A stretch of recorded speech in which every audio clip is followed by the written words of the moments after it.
하나님의 인도하심 가운데 모세에서부터 여호수아에게로 이어지면서 하나님의 인도하심으로 이스라엘 백성들은 젖과 꿀이 흐르는 약속의 땅 가나안 땅을 하나하나 정복해 나가기 시작을 했습니다.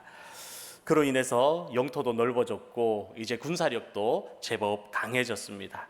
그래서 그들을 지파대로 땅을 나누어서 그들의 지파들이 모여 살기 시작을 하게 됩니다. 그리고 사사들에 의해서 영토를 지키고 가족을 지키면서 그렇게 살아갔습니다. 그럼에도 내후외환이라고 나라 안팎으로 근심 걱정이 사라지질 않고 계속 끊임없이 이렇게 혼란 가운데 있었습니다. 심지어 삼손이라는 엄청난 힘을 가진 사사가 있었음에도 불구하고 이스라엘은 하나로 단합하지 못했고, 그리고 블레셋과의 싸움도 끊임없이 일어나고 끊어내지를 못하고 있었습니다. 그러한 상황 가운데 이스라엘의 역사에 있어서 참으로 비극적인 한 사건이 일어나게 됩니다. 사사기 19장에 기록된 이야기인데, 레위 지파 족속의 한 사람이 베들레헴에서 첩을 취했습니다. 그런데 이 첩이 바람을 또 피운 거예요. 그래서 다른 남자와 바람을 피우고 가출을 했는데 자기 집으로 친정으로 도망가서 넉 달째 돌아오지를 않고 있는 겁니다. 그래서 이 레위인이 그 첩을 데리고 오기 위해서 그 여인의 친정집을 방문합니다.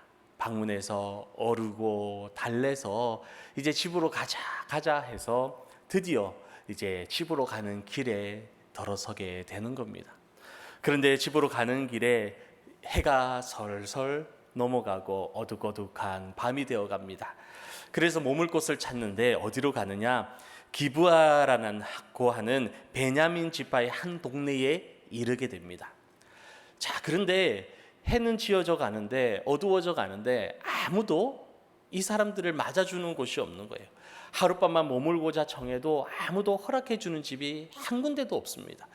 그래서 이제는 어쩔 수 없이 노숙을 해야 되는 그런 상황에 놓여 있을 때에 때마침 밭일을 끝내고 돌아가던 한 노인이 이 사람들을 바라보고는 맞아주는 거예요. 우리 집에 거할 수 있습니다. 우리 집에서 쉬고 가십시오. 마음껏 편하게 쉬고 가십시오 하고 맞아준 거예요. 얼마나 감사합니까? 얼마나 고맙습니까? 자, 그런데 이 모습을 보고 있던 사람들이 있었습니다. 누구였냐면 그 동네에 있던 불량배들. 이 불량배들이 이 모습을 보고 있었던 거예요. 그리고는 이 무리가 이 노인의 집에 쳐들어갑니다. 그리고는 문을 두드리면서 하는 얘기가 그 레위 사람을 당장 내어놓으라고 얘기를 합니다. 사사기 19장에 보면 뭐라고 얘기를 하냐? 우리가 그와 관계하리라 라고 말씀하고 있어요. 기록하고 있어요. 관계하리라. 이전에 개역 한글 성경에는 우리가 그를 상관하리라 라고 기록하고 있습니다. 이 관계한다, 상관한다라는 이 원어적 단어를 보면 웨네다 엔누라는 단어를 사용하고 있는데 직역하면 우리가 그를 알 것이다 라는 뜻이에요. 우리가 그를 알 것이다, 내놓으라는 거예요. 그런데 성경에서 이 안다라는 뜻은 성관계를 얘기를 합니다. 이 불량배들은 레위인을 끌어내서 육체적인 성관계를 갖겠다라고 엄포를 놓고 폭력을 행사하려고 하는 겁니다. 여러분, 하나님이 심히 가증하게 여기시는, 너무나 싫어하시는 동성애를 말하고 있는 거예요. 여러분, 이 모습은 창세기 19장에 기록된 소돔성의 롯의 집에서 있었던 상황을 마치 그대로 보는 듯한 이야기가 똑같이 쓰여져 있습니다. 롯이 하나님의 천사들을 맞이해서 자기 집으로 모셨습니다. 그때 소돔성 사람들이 어떻게 합니까? 천사인지 모르고 달려듭니다. 똑같이 불량배들이 와서 하는 얘기가 뭡니까? 그들을 내어놓으라고 얘기를 해요. 어떻게 하겠다고요? 자기들이 상관하겠다라는 거예요. 내어놓으라고 말을 해요. 그러자 롯이 사정하면서 하는 얘기가 이 사람들을 내버려 두십시오. 해롭게 하지 마십시오. 우리 집에는 딸들이 있는데 차라리 이 내 딸들을 데리고 가십시오. 그런데 어쩝니까? 싫다는 거예요. 그 사람들을 내놓으라고 얘기를 합니다. 폭력까지 휘두르려고 하면서 그곳을 떠나지 않고 말이 통하지 않습니다. 오늘 레위인을 초청한 이 집주인도 불량배들에게 사정을 합니다. 제발 그러지 마십시오. 제발 그러지 마십시오. 우리 집에는 내 딸들이 있고 또 이 사람의 첩도 있습니다. 이 여자들이 있습니다. 차라리 이들을 데려가십시오. 이들을 데려가서 마음대로 하십시오. 사정을 하는데도 이 남자들이, 이 불량배들이 그것을 받아들이지 않아요. 그 레위인을 당장 내놓으라는 거예요. 그러자 이 레위인이 어떻게 합니까? 자기가 살기 위해서 자기의 첩을 문을 열고 밖으로 떠밀어 버립니다. 그러자 이들이 그 첩을 데려다가 붙잡아서 끌고 가서는 밤이 새도록 그 여인을 능욕하고 욕을 보이다가 새벽 미명이 되어서야 그 여인을 풀어줍니다. 이 여인이 만신창이가 되어서 죽을 힘을 다해 왔다가 그 집 문 앞에 엎드러져 쓰러지게 됩니다. 그리고 아침 일찍 레위 사람이 떠나기 위해서 짐을 챙겨서 나오니 자기의 첩이 거기에 누워 있거든요. 그러니까 일어나라, 가자 그러면서 붙드는데 보니까 이 여인이 이미 죽어 있는 겁니다. 사력을 다해서 그까지 와서 그 문 앞에 엎드러져서 죽은 거예요. 그러자 이 레위 사람이 그 아내를 자기 나귀에 싣고 돌아갑니다. 그리고는 이 원통함을 어떻게 하느냐, 이 여인의 시체를 12덩이로 나눕니다. 그리고는 사방으로 각 지파마다 그 시신을 보내게 되는 거예요. 그러자 그 지방에 있던 그 이스라엘 백성들이, 그 지파들이 이 시체를 받아들고는 너무나 끔찍한 일에 놀라고 맙니다. 그리고 모두 그들이 모여서 이 불량배들이 한 얘기를 다 듣게 되는 거예요. 그리고는 이 불량배들을 징계해야 되겠다, 그냥 둬서는 안 겠다라는 결론을 내리고 이스라엘의 40만 명이 칼을 뽑아들고 그 장정들이 베냐민 지파로 모이게 됩니다. 그리고 그 불량배를 내놔라고 외치지만 베냐민 지파가 그것을 허락하지 않아요. 그래서 어떻게 되느냐, 이 모든 이스라엘 지파와 베냐민 지파 사이에 전쟁이 이루어지게 됩니다. 전쟁이 벌어지는 거예요. 여러분, 이 사건은 당시 사람들이 얼마나 타락했는지를 적나라하게 우리에게 보여주고 있는 것입니다. 여러분, 옛날에 소돔 땅은 하나님을 모르는 이방 땅이었으니까 그렇다라고 우리가 간주할 수 있습니다. 하나님을 모르니까, 하나님의 말씀을 모르니까 그렇겠지라고 그렇게라도 우리가 이해하려고라도 노력할 수가 있습니다. 그런데 여러분, 베냐민 지파는 어떤 사람들입니까? 하나님이 택한 민족이잖아요. 하나님의 말씀을 알고 그 율법대로 살아가는 민족이 베냐민 지파 아니었습니까? 그럼에도 불구하고 그곳에 동성애가 만연해 있었고 도덕적으로 타락했고 양심에 화인 맞은 사람처럼 죄책감 없이 살아가는 그 모습을 그대로 보여주고 있는 것입니다. 뿐만 아니라 이스라엘의 종교 지도자로 살아야 하는 이 레위인은 첩을 취했다라고 말하고 있어요. 자기 본부인이 아니라 종교 지도자가 첩을 취하였어요. 그리고 또 자기의 안녕을 위해서, 자기가 살기 위해서 그 불량배들에게 자기 첩을 내밀어버리는 그런 비겁한 모습, 그런 모습을 보여주고 있는 것입니다. 그 첩은 어떻습니까? 남편인 레위인이 있었음에도 불구하고, 남편이 있었음에도 불구하고 다른 남자와 또 행음하였고, 또 자기 아버지 집으로 도망하였고, 그런데 그 아버지는 또 어떻습니까? 그 딸이 그렇게 왔으면 꾸짖어서 돌려보낼 만한데 몇 달을 머물 정도로 뭐라 하지도 않고 꾸짖지도 않고 그대로 방치하듯 내버려 둔다라는 거예요. 여러분, 이 모습을 무엇을 보여줍니까? 죄에 대해서 둔감한 거예요. 내 자녀가 죄를 짓고 살아가고 있음에도 불구하고 그것에 아무런 반응이 없는 모습을 보여주고 있는 것입니다. 또 그곳의 기브아 사람들은 어땠습니까? 나그네가 밤이 어두워서 위험한 가운데 노숙을 해야 되는 상황 가운데 있어도 아무도 그들을 대접할 줄을 모르는 그런 사회 속에 살아가고 있는 모습이 되어져 버렸던 겁니다. 여러분, 그 모습 하나하나가 당시 이스라엘 사회가 얼마나 도덕적으로 심각하게 타락하고 있었는지를 그대로 보여주고 있는 것입니다. 여러분, 소돔과 고모라 땅도 그랬지만 이렇게 죄가 가득할 때는요, 그 도시가 하나님의 심판이 이루어졌어요. 심판을 받았어요. 우리는 이 역사를 보면서 우리 민족의 죄악됨을 돌아보고 회개하며 민족을 위해서 기도해야 됩니다. 오늘 이 땅이 소돔과 고모라다. 그리고 베냐민 지파와 비교했을 때 무엇이 다르겠습니까? 동성애 축제가 매년 열리고 있습니다. 성적으로 타락했습니다. 황금 만능주의를 살아가고 있습니다. 돈이라면 사람도 죽이는 시대가 되었습니다. 사람을 죽이고도 죄책감이 없어서 시신을 유기하며 잔혹함 속에서 살아가는 이 세상이 되었습니다. 그리고 무엇보다 우리가 그 세상을 살아가고 있음에도 마치 당연하다는 듯, 이제는 그런 시대라는 듯 무감각 속에서 우리가 살아가고 있다라는 겁니다. 여러분, 하나님의 진노가 두려운 때입니다. 오늘 본문의 말씀의 내용은 이 사건이 있은 후에 이스라엘 민족과 베냐민 지파의 전쟁이 있은 후의 모습을 보여주고 있는 겁니다.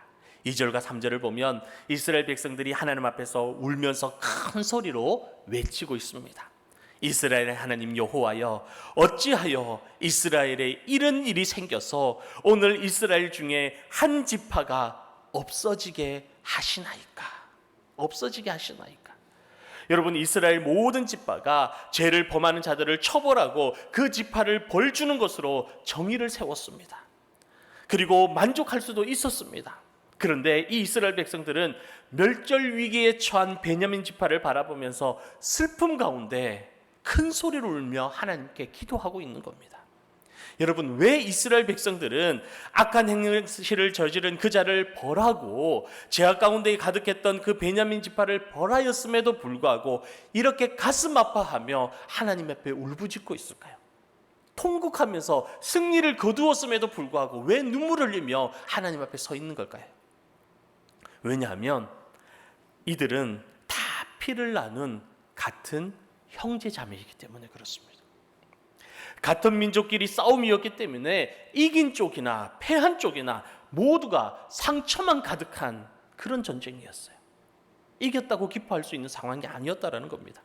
여러분, 이 전쟁의 결과로 베냐민 지파는 거의 멸절되다시피 전멸하였어요. 그래서 장정이 600명밖에 남지 않는 그런 상황에 놓이게 됩니다. 모든 장정이 몇만 명이 되는 장정이 다 죽고 단 600명만 살아남았어요. 도망하여서. 그래서 사무엘상 9장 21절에 보면 사울이 왕으로 택함을 받는 그 순간에 이 사울이 뭐라고 얘기를 합니까? 이스라엘의 지파 중 가장 작은 지파 베냐민 지파라고 자기를 얘기를 하고 있어요. 다른 지파의 징계로 전멸되다시피 해서 가장 작은 지파가 되었다라는 것을 얘기하고 있는 겁니다. 여러분, 이스라엘 백성들은요, 죄 때문에 베냐민 지파를 치기는 했지만 베냐민 지파를 미워한 것은 아닙니다. 그들은 하나님의 법을 세우고 하나님의 공의를 위해서 일어났지만 베냐민 지파를 생각할 때마다 통곡하며 가슴 아파하며 눈물을 흘린 거예요. 그 엎드려진 베냐민 지파를 위해서 다시 하나님께 기도하는 모습이 그려져 있는 겁니다. 그래서 단을 쌓고 번제와 화목제를 하나님께 올려드리면서 죄 용서와 함께 다시 화목을 희망하는 제사를 하나님 앞에 올려드리고 있는 것입니다. 여러분, 죄는 미워하되 사람은 미워하지 말라는 말처럼 베냐민 지파의 죄는 미워하였으나 그 베냐민 지파를 사랑하고 있었던 겁니다.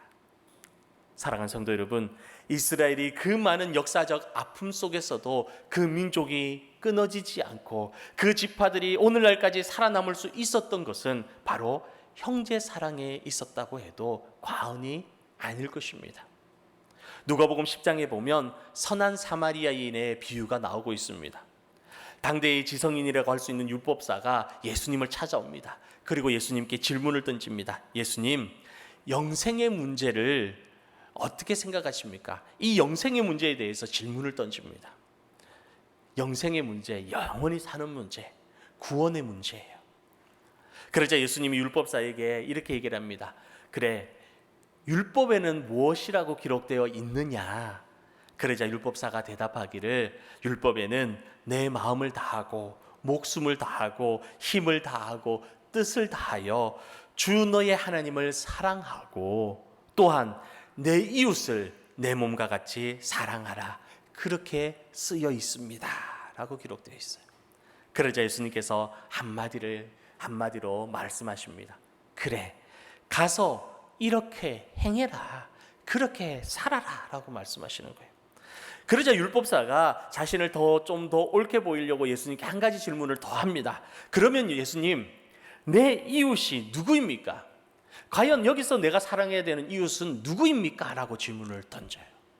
그때에 예수님께서 이 선한 사마리아인의 비유를 얘기해 주시는 겁니다. 소위 행함이 없는 믿음은 죽은 믿음에 지나지 않음을 깨우쳐 주는 겁니다.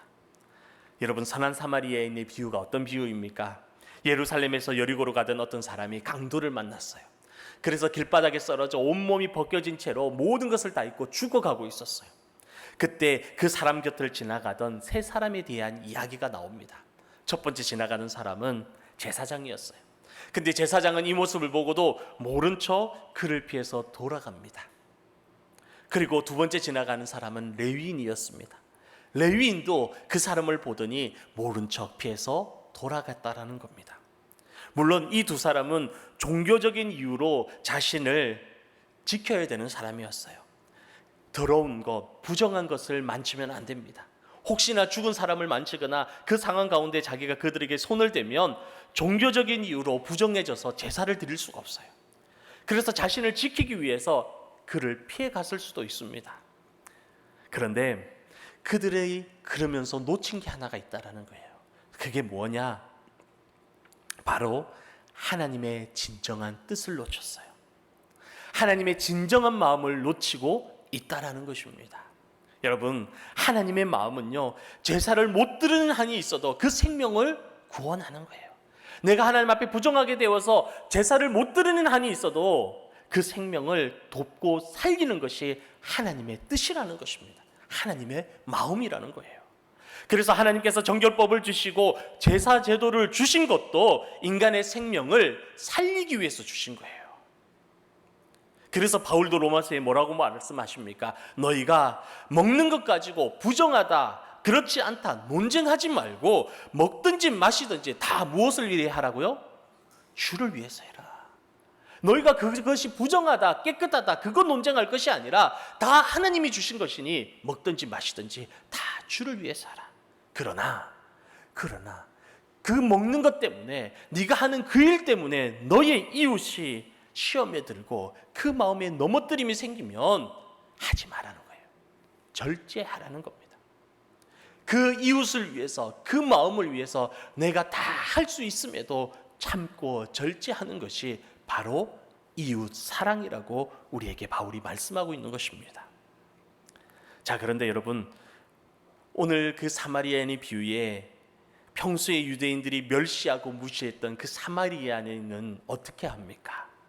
강도 만나 쓰러진 그 사람을 보고 그냥 가지 않고 불쌍히 여깁니다. 안타까워하는 거예요.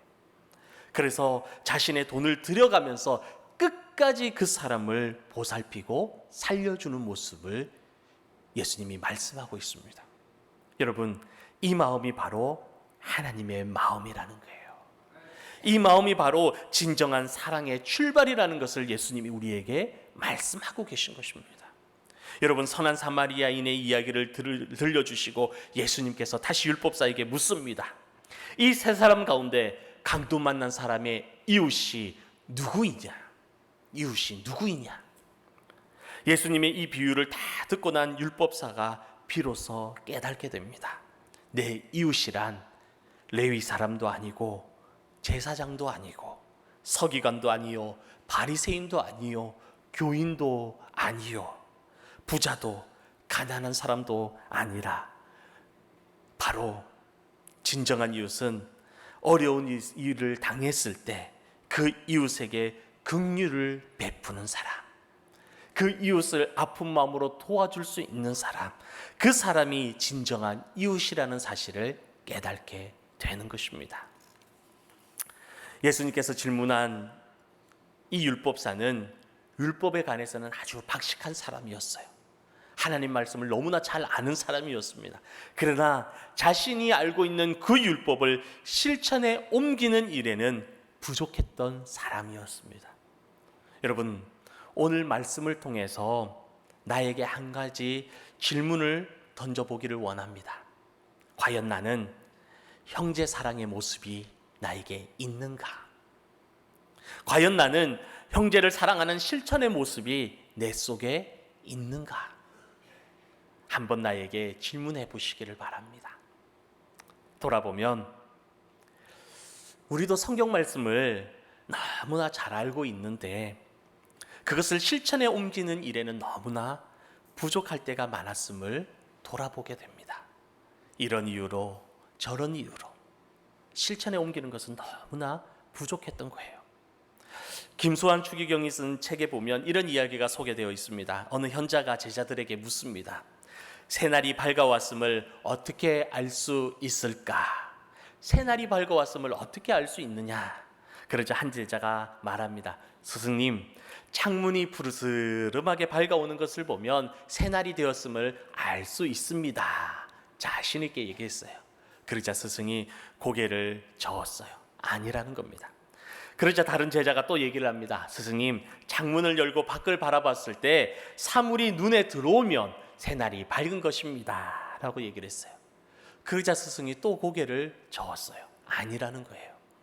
그러자 제자들이 스승에게 물었습니다. 스승님, 그러면 도대체 새날이 밝은 것을 어떻게 우리가 알 수 있습니까? 그러자 스승이 하는 얘기가 창밖으로 지나가는 사람들이 다 내 형제 자매로 보일 때 그때 비로소 새날이 밝은 것이다 라고 얘기했다라는 거예요. 사랑하는 성도 여러분, 우리는 주님 안에서 다 형제 자매입니다. 주위를 한번 둘러보세요. 옆에 사람 보세요. 남이 아니에요. 하나님 안에서, 믿음 안에서 다 형제 자매로 불렀어요. 그래서 하나님을 우리가 뭐라고 부릅니까? 아버지라고 불러요. 하나님을 아버지라고 부르지 않는 분이 있으면 손 한번 들어보세요. 혹시 오빠라고 부르는 분 계십니까? 혹시 삼촌이라고 부르는 분 계시나요? 전부 다 하나님을 아버지라고 불러요. 그게 뭘 뜻하는 겁니까? 우리는 다 주님 안에서 형제 자매라는 거예요.